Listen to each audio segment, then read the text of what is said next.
Hey everyone, welcome to the channel or welcome back. In today's video I'm going to talk about how to catch bass in September, and especially with the focus on the Northeast. I'm up in Maine. Bass fishing in September can be very tricky. Locating those bass as they're transitioning, the water temperature is changing, the water levels are changing, grass is starting to die, and those bass can be very tricky to find. I'm going to talk about some of the things that have been working for me, and hopefully these will help you out. So the first thing to talk about is what kind of baits you want to use in September and these cooler as the temperature starts to cool down. Really, as that first overnight temperature starts to drop is when the transition begins, and bass, the grass will start to die, and bass may transition to hard cover, maybe like down trees or to docks and out of that grass.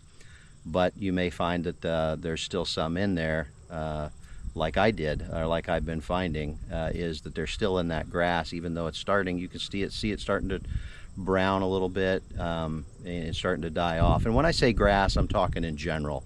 I'm not, I'm talking about any kind of aquatic vegetation bed that those bass can be hiding in.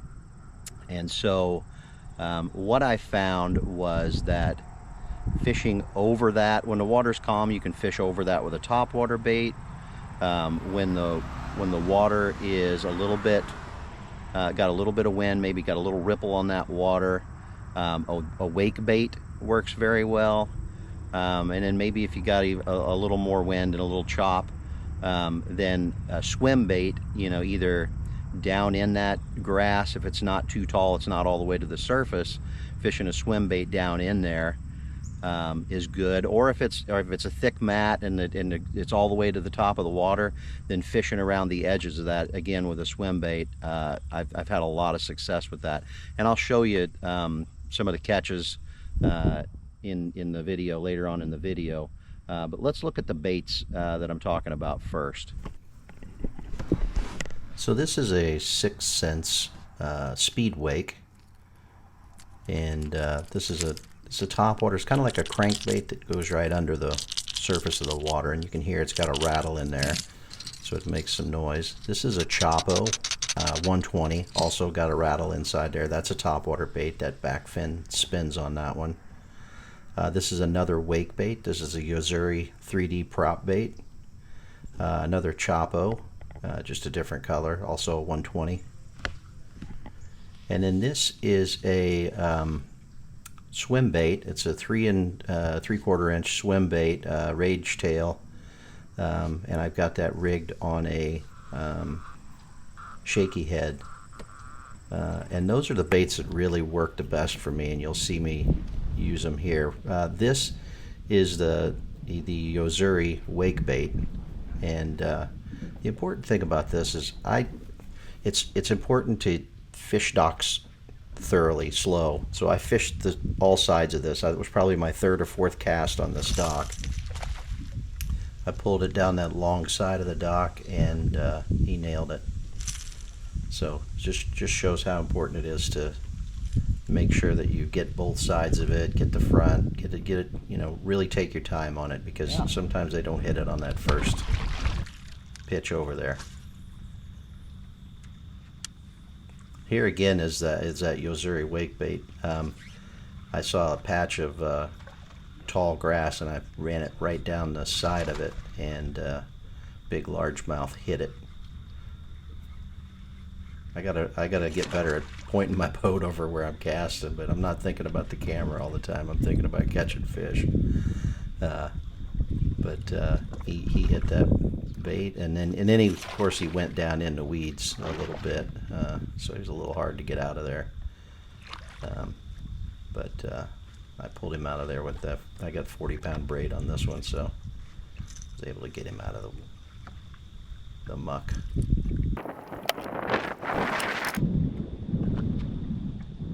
Yes, sir. That's a good one. Yep.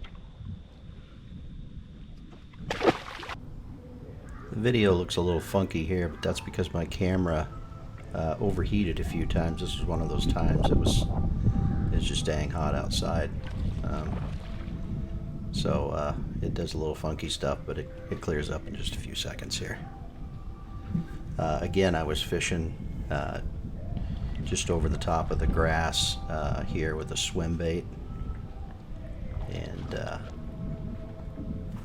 that seemed to really be the best pattern the whole day, was fishing that swim bait, either right on top of the grass or right around the edges of the grass.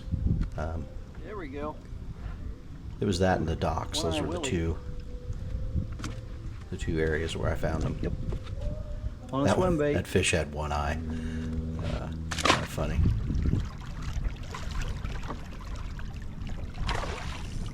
Here's another one on the swim bait. Same deal. Fishing it through the grass. And got this one. I would, when I was fishing the swim bait through the grass, one of the things that I did was I didn't do a straight retrieve on it.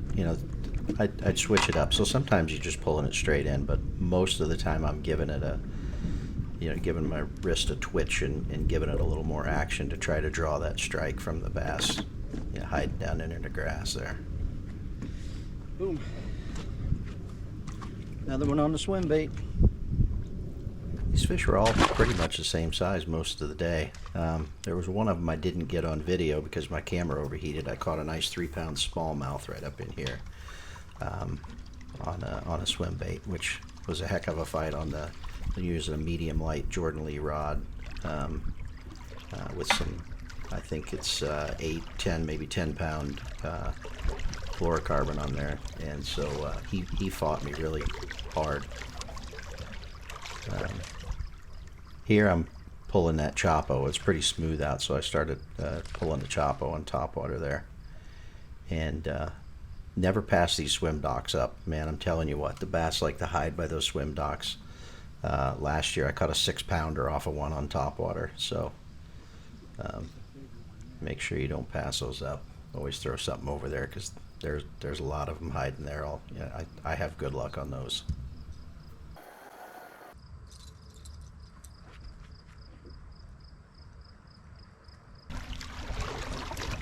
It got a little hotter here, so it's time to put the hood up. Again, I'm fishing grass beds with that swim bait. Here I was fishing just right in the middle of them, and got a nice one hooked up here. He had me all wrapped up down in that grass, and again, I'm using that pretty light rod, so it took me a little bit of work to get him out of there.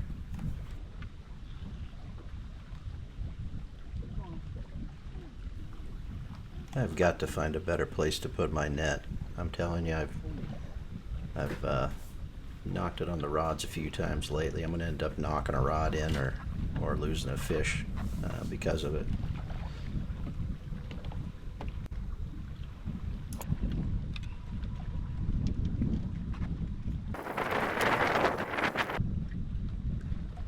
Yes, sir. Boom.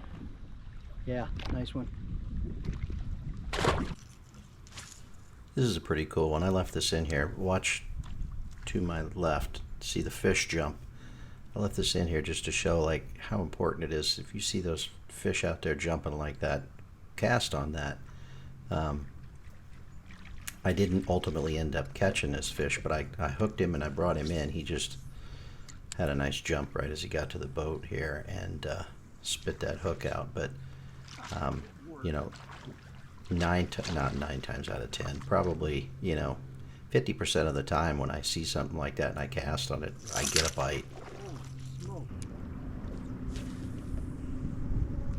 Here's another one with the swim bait. I just popped it in right by a dock. There was a little bit of grass around that dock. I popped it in there and immediately almost got a strike on it. Another nice largemouth here.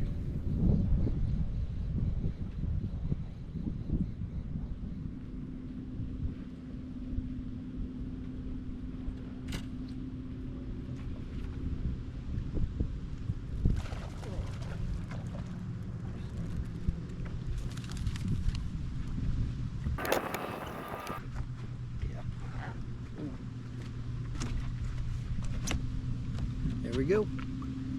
Another one on the swim bait. This was my last fish of the day. There was a grass bed out a little bit deeper, but it was thick mat right on the top, and I popped the swim bait right down beside it, and got a great hit here. Again, the boat wasn't quite pointed so the camera could get the initial hit on here. But all in all, I had a great day of fishing. It was really good to spend a little time, figure out that pattern, and then just repeat it over and over all day long, just hauling in bass after bass. So hey, thanks for watching the video. Hope you liked it. If you do, please hit that like button and subscribe. The more you hit the like and the subscribe, the more I can grow this channel and bring you the same kind of content. Thanks.